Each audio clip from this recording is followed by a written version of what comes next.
Welcome back to more ferocious animals. Today we will be learning about a terrifying creature.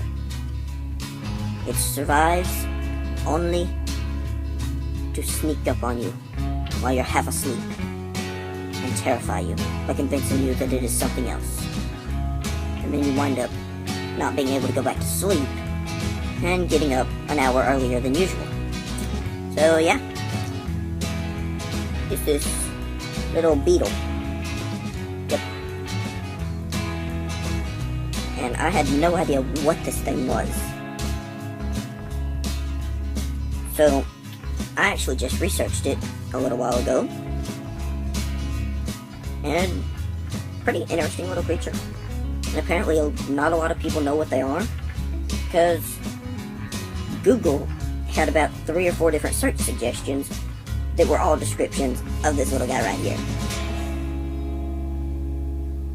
Anyway, on to our education.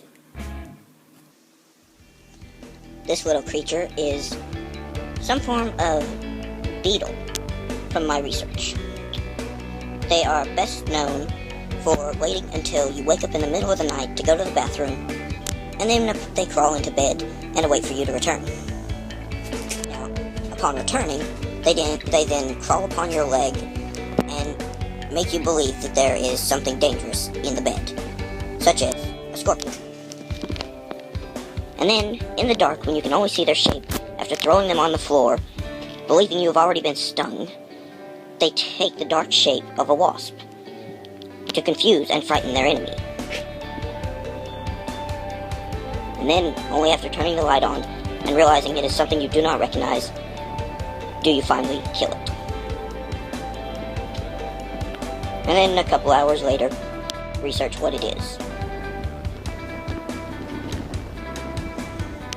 And apparently it uses those antennae to smell, apparently, I think.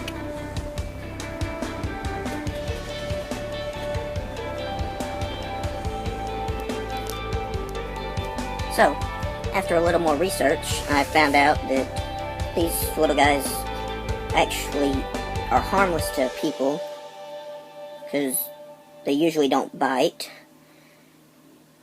and they eat dead and decaying wood.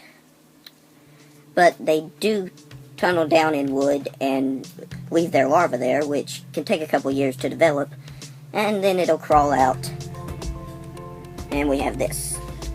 And a few weeks ago, I got some new wood furniture, so I'm going to have to search that and see if there's any signs of a bug tunneling out. So yeah, and here's what it looks like when you search the beetle by name on Google. So yeah, just in case you're curious about it, pause the video and you can write down that name and give it a search yourself.